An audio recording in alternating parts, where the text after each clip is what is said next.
Night 10 అవుతుంటుంది. Renu bed మీద కూర్చొని ఫోన్‌లో గేమ్ ఆడుతుండగా బయట వర్షం పడుతుంటుంది. విండోలో నుంచి మెరుపులతో కూడిన ఉరుములు వినిపిస్తుంటాయి. రేణుకి ఆ ఉరుములు సౌండ్‌కి భయం వేస్తుంటుంది. పక్కన చూస్తే అశోక్ కనిపించడు. అశోక్ పడుకోవడానికి ఇంకా రాలేదేంటి అని అనుకుంటూ భయంగానే బెడ్ దిగి, అంతే భయంగానే విండో దగ్గరికి వెళ్ళి, విండో డోర్స్ వేసి బెడ్ దగ్గరికి వస్తుండగా అశోక్ డోర్ తీసుకొని లోపలికి ఎంటర్ అవుతాడు. హమ్మయ్య! అశోక్ వచ్చాడు అని అనుకొని కాస్త భయం పోగొట్టుకొని బెడ్ దగ్గరికి వెళ్తుంటుంది.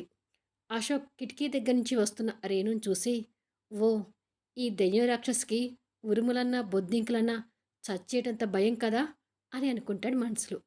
రేణు అలా అశోక్ ముందు నుంచి వెళ్ళబోతుంటేనే దగ్గరలో పిడుగు పడినట్టుగా గట్టిగా సౌండ్ వినిపిస్తుంది.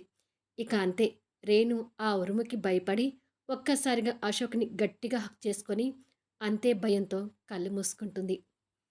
ఆ ఇద్దరి మధ్య జరగబోయే రొమాంటిక్ సీన్స్‌ని ఫుల్ వీడియోలో చూడండి.